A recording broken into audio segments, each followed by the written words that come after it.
Welcome to another edition of Wildcat Sports Update. I'm Jim Boyle, and joining me today is the first-year volleyball coach at Wilmington High School, Lauren Donoghue. Welcome, Lauren. Thank you. Happy to be here. Thank you for coming, and we appreciate your time. Can you just give us like a little summary of just a little bit about you? Sure.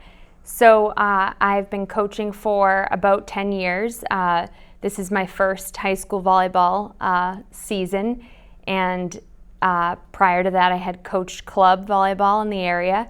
I was very excited to see the opportunity open in Wilmington. I am a resident here with my husband, and I thought I would apply, and I was thrilled to be offered the position, starting with this program and bringing in my own coaches, having the season be a little bit different. But I think my energy and expertise with coaching brought that forward to the program. So I am excited that we had a successful season.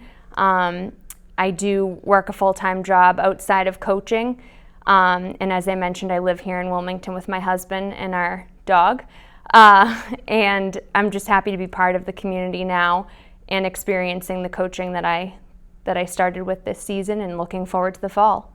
Okay, volleyball. Yes. You know, everybody thinks volleyball. The thought is, oh, you do that at company picnics. You place 8 on it. You got to hit it 3 times, and then you spike it over if you can spike it, and you serve it underhand or overhand. But that's really not what we're talking about when we come to competitive volleyball. You know, how about you explain? It's 6 on 6. Yes. Just a little bit of the nuances of what are the positions, what are the expectations of the athletes in those positions? Sure. So I think every position is really important on the court. We do have six players, and it ranges from outside hitters, middle hitters, setters, liberos, and we run this year. Started with a 6-2 offense, which is designed to have 2 setters on the court, and we did change to a 5-1 offense, which is a little bit different, but basically it doesn't necessarily mean any position that you have to stick with that position the whole season. I have girls that had told me that they were outside hitters and then ended up playing middle, and likewise with setters that ended up becoming hitters. So I like players that are willing to be versatile, and I think that's important. And to your point about the backyard playing, I think it's a great way to start playing the game. But I do tend to caution players that when they are serious, playing with family and friends at barbecues can sometimes end in disaster. Yes. So you mentioned the word libero, which we hear. One of the funny things about volleyball is it's a word that comes up. It's a special type of player. What is the libero, and what can they do and cannot, and they can't? What can and can't they do? So they can only play back row. They technically can play back row for any middle hitter, and they don't need to be substituted into the game. So oftentimes players will be indicated as libero with a different color jersey, and that simply just allows the referees to know that they can come and go anytime the middle hitter rotates to the back row. They can also serve for that middle hitter, and it all depends on the preference of the coach or the skill level of the player. They can hit and pass. When they make contact hitting, they have to make contact behind the 10-foot line, which is primarily the only rule, so to speak, of that libero. But yes, they are a dominant player on the court that we certainly need defensively and offensively to. Okay, substitution patterns. Everyone has to serve? Not if in that situation a libero were to serve for a middle hitter, but yes, everybody can serve. Can serve, and they rotate through, and you can. Is there a certain time you can substitute a player? No, anytime, as long as the referee hasn't indicated the serve for the player to serve. Okay. But otherwise, yeah, anytime.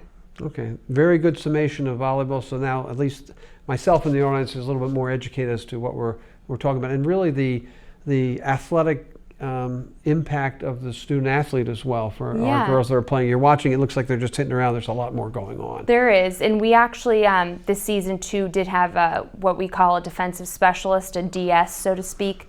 They don't necessarily wear a different jersey. Some coaches might have a player wear a different jersey, but a lot of times they play back row for an outside hitter, and we had that on our team this year.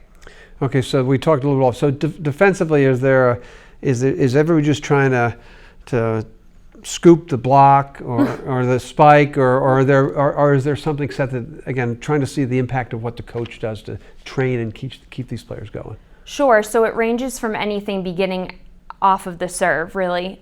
So in serve receive, defensively to execute a play, it starts with a pass, and primarily that's something for my players that is the number one goal and the number one skill that coming into the game I like to focus on before anything else, and that's my style of coaching, but it also I think helps players right off the bat learn the skill of passing.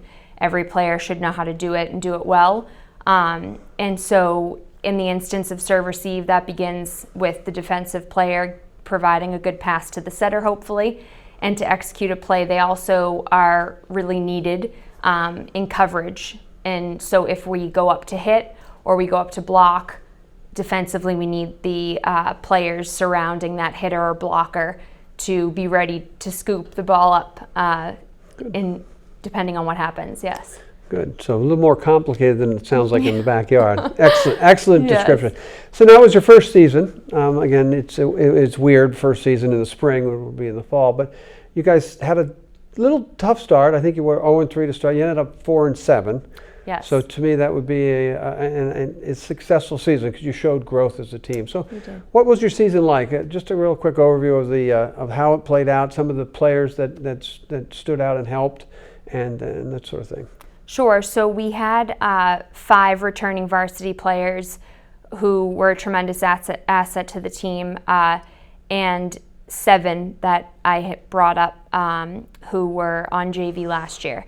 And so with that being said, I think it was both a new season, literally, and for them as teammates to really try to mesh together quickly and under different circumstances. So I do think that played a little bit of a role in starting off, a little raw, if you will. But we also played really difficult teams at the beginning of our season. And for those sort of tracking the Middlesex League volleyball, it turned out that, 2 of the teams that we played right off the bat, Burlington and Melrose, a few games in, both ended up going on to the quarterfinals and semifinals for our tournament. So we were matched up with some challenging teams in our league right off the bat. But I do, with that being said, think that helped tremendously when we got further into the season for the level of play.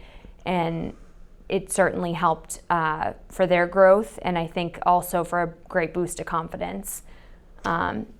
Yeah. That's good to hear. So now you're relatively, I'm going to say you were relatively young, 2 seniors, 8 juniors, and 2 sophomores, I think, Yes. correct? Yes. So what did mention the names of your seniors, and what did they bring to the table as your first year coaching, and how did they really help to make the season successful? Sure. So Christina, who is also one of our captains, she had been on varsity for all 4 years, and has club experience as well. So she brought a great level of playing experience, leadership on and off the court for players. I think she also set a great standard for those players that hadn't been on varsity prior to this season. Playing with competitive teammates drives the level of practice expectation and so forth, and frankly, makes you as a player want to play better at every opportunity that you have. And Naomi, our other senior, she also has club experience. She had been playing previously on varsity, and just I would say, echo similar to Christina, she was always willing to step into any situation, not being necessarily a starter. She came in any time off the bench and was ready to go and never hesitated. And I think that really shows with both experience on varsity as well as confidence for other players to see and not be afraid to make mistakes. Now you have, so it was 8 juniors and 2 sophomores. Yes. So the future from that perspective looks like it'd be bright. I also looked up the numbers that you had like 11 JVA and 11 JV. So you almost had 33, 34, 35 student athletes in the program, which bodes well, I would think, for it. Yes. And we'll talk a little bit later, and because I want to get back to this point when we talk about the future, is how do you get those kids when you don't have any feeder programs here in town? So you talk a lot about club, and I think that's an important stepping stone for some of these players. It is, definitely. And I think encouraging our younger teams to get involved in club makes a huge difference. It set the tone for this year's team tremendously, and even with those sophomores, both play club and both have played club for multiple years, which didn't come from me, but I'm happy to benefit from that, because I did have already said to the girls on both JV teams, it's super important to get involved in camps, clinics, any type of small, private with coaches or things of that nature. Anything that you can do, the more touches on a volleyball, the better. So. Good. Now your first year is different. Mm-hmm. We are still dealing with COVID. Plus you're dealing with you are the first volleyball coach to coach a Wilmington high school volleyball team in the spring. Yes. So just what was the experience like in having, and what adjustments did you make? I know you got hired in the fall, and now you have athletes who are in between different sports possibly, or in between clubs. How did you handle, getting prepared and getting the team ready to go with limited practice, with having to wear masks?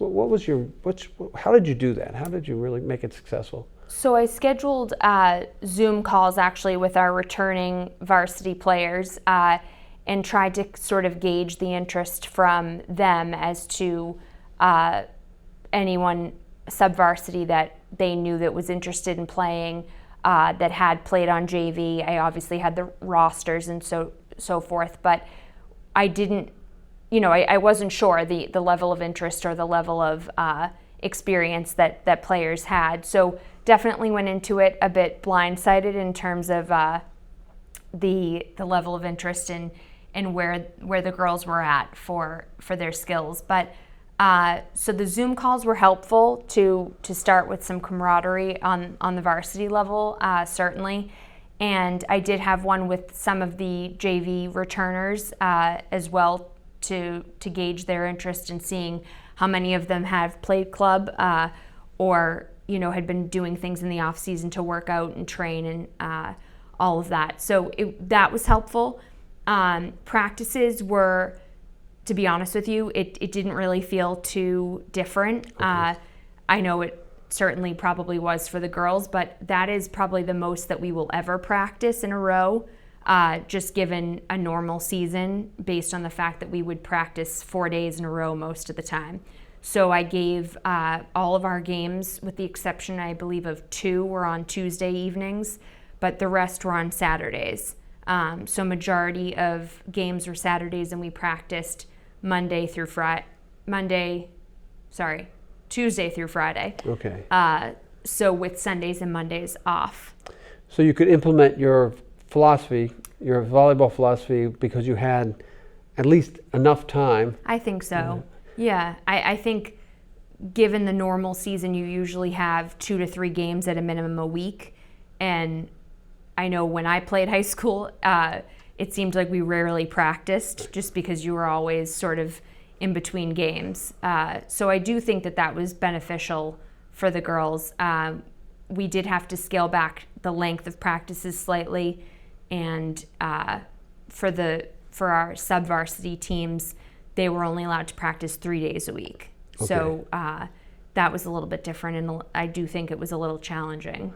Okay, now the mask mandate that everyone wore a mask. Did you notice did that have a detrimental effect on some of your players, or had they No. gotten used to it at that point? I definitely think they had gotten used to it.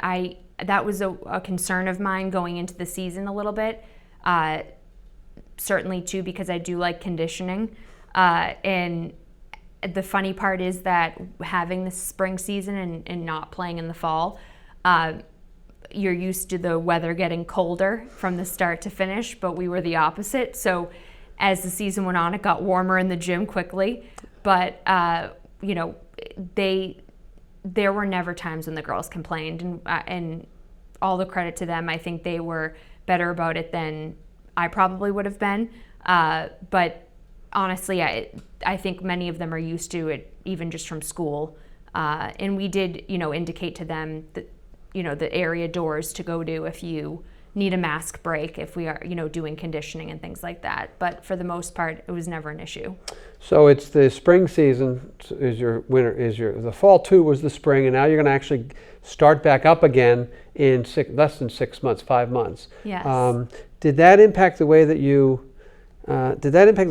trained or tried to educate your team, because you almost using it as a springboard for next year as well? How did you mitigate those issues?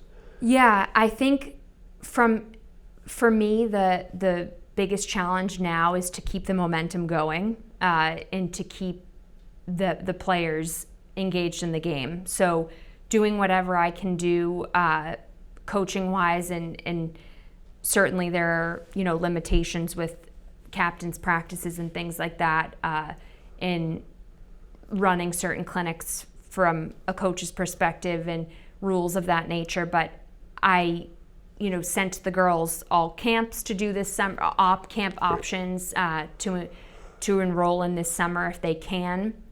And just as I said before, any type of encouragement to really emphasize the need for them to touch a volleyball as often as they can is my hope and goal for them, to not step away from the sport for too long, because it will be here before we know it, and we'll be back in the gym. And I expect things to be a little bit more competitive next year. I only have 2 seniors, as you know, and as we've discussed, leaving. So I don't anticipate there being, you know, a huge influx on varsity, but I think that energy should remain at the both sub-varsity levels. So from a sub-varsity perspective, there's a good future, you would think? So. Yeah, I definitely think so. And I think, to your point with you know, players that might have played another sport in the fall, because we do have that. There were players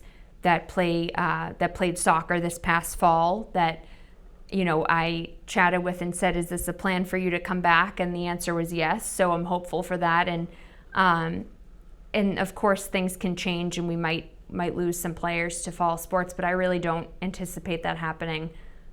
Just from the energy, even at our JVB team, they were enthusiastic through and through.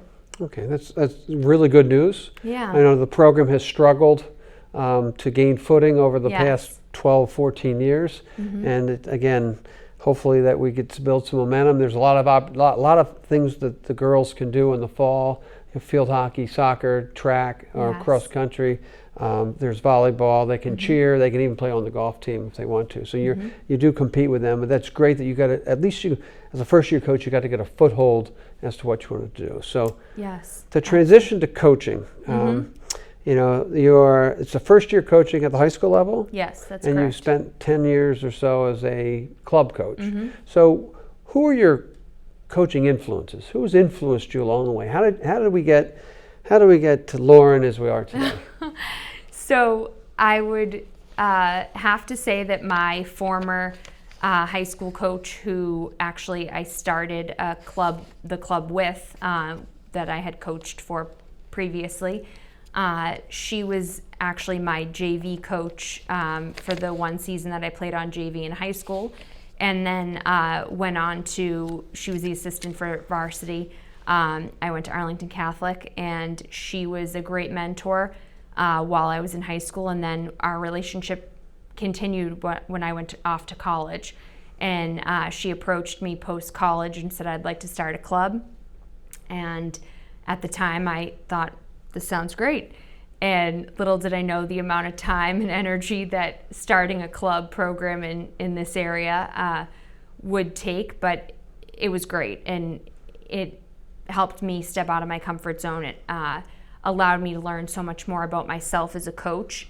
And I really do think that sometimes coaches can be better coaches than players in some instances. And you know, not always the case, but in this instance, I learned a lot from her. I learned a lot about my style, the way that I like to communicate with players, all of those different attributes and characteristics. And I also learned a great deal about the age group that I enjoy working with. And people do say it's kind of shocking. I really enjoy the younger, the freshman level group to start with the learning the game and really put emphasis there to shape them into future stronger players.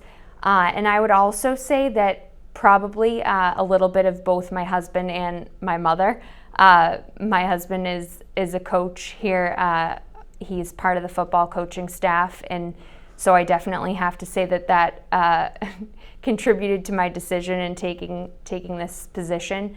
And we both now talk a lot about coaching, talk a lot about our teams, and he's also a teacher, as is my mom, and I think that has a lot to do with the style and the approach with athletes and kids in general.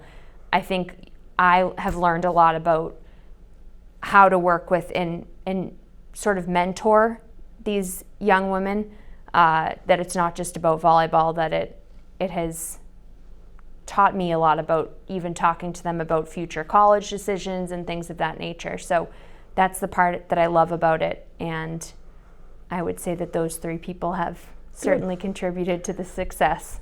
Just real quickly on coaching, what type of coach do you consider yourself? I come from an era where there was shouting and yelling and screaming because I'm like really old. But how did you talked about communication, which I think is great. I talked to the football coach, Coach Turner was in here, who was make sure the kids, they know they're working hard, but there's also an element of enjoying themselves. So how do you balance the two, the need to keep the retention of the player versus having a quality competitive team? Sure. So I think I could take a little advice from Coach Turner of having them learn how to enjoy themselves or focus on that a little bit more, because I definitely, I would say it's more the focus while you're at practice type of approach, and we can have fun once that success is over, or post game, but it's time to focus when we're in the gym.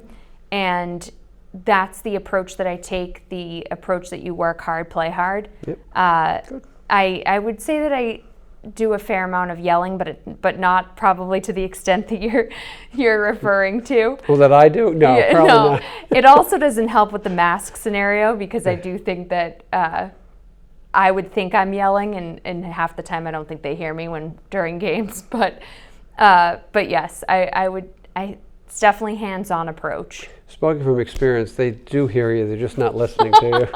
The high school kids, which is a great age to coach and everything. And I do agree with you that I was a very marginal player in my day, and I consider myself a really good coach.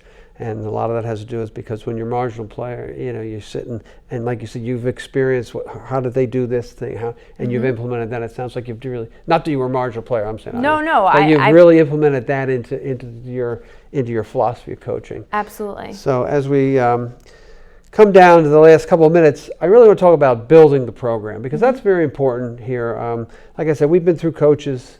They've been in and out, especially in the volleyball, and I know from talking to Mia, the AD, that we really want to try to build something here that's sustainable and will be, kids will want to continue to play. So the one issue that I want you to talk to is we do not have a youth volleyball team. So how do you, or what's your thought process of overcoming that? Sure, that is something that came up in my interview with Mia that I actually brought up as a goal for this program. It's something that I did while I was a club coach, actually helping out a nearby town with establishing a youth program. And with that being said, it helped tremendously. It is extremely important, as I think we've seen, especially with neighboring communities. Many of the competitive teams that we in the volleyball program play against have youth programs, and I do think that it is a downfall right now of where this program is, and it is a goal of mine to start that this summer. So I'm working with Mia currently to establish some time, some week programs that we can do, whether that's, a 4-week clinic, but both beginning even prior to middle school if we can, and building it from there, because I think it's just like any other sport. It should be considered just like any other sport. Soccer, you start at 5. Hockey, anything like that, you can be on skates or on the field at a very young age, and the same should go for this. So it's a little different, obviously, given the fact that you need a net, but it's no different than basketball where you need a gym. So I'm looking forward to hopefully getting that established within the next couple of months. So say I'm a parent of a fifth, sixth grader who's middle school, just about to go to middle school, and I got my little girl is 4'5".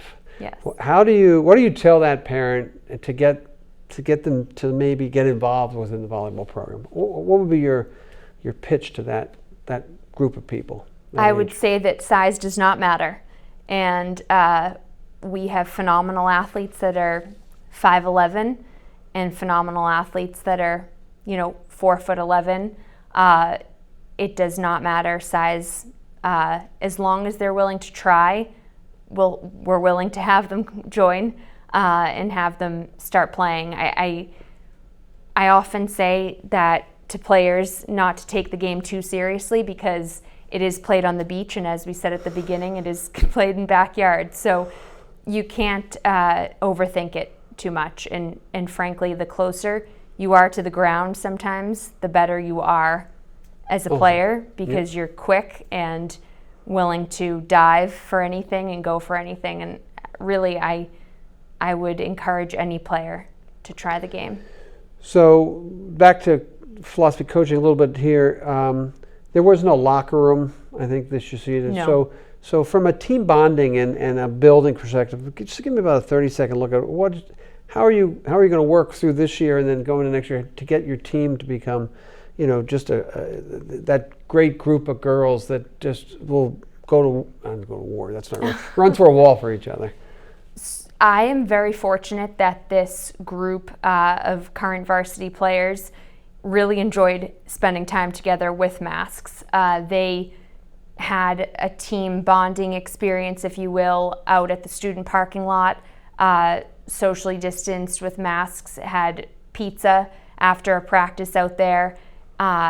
They found ways to make it work, and it wasn't something that I thought could happen this season, but just in keeping in touch with them over the course of the season and asking different things leading up to senior night and so forth, they were handling everything together. And it really is not something that you always see from high school athletes and high school girls for that matter. So I was very, very lucky with that regard, and I hope to continue to have that. That's awesome. Lauren, I want to thank you for coming in. Thank you. We'll have you again, hopefully in the fall, or maybe your couple captains as well. Yes. I want to thank Lauren Donoghue for joining us on Wildcat Sports Update.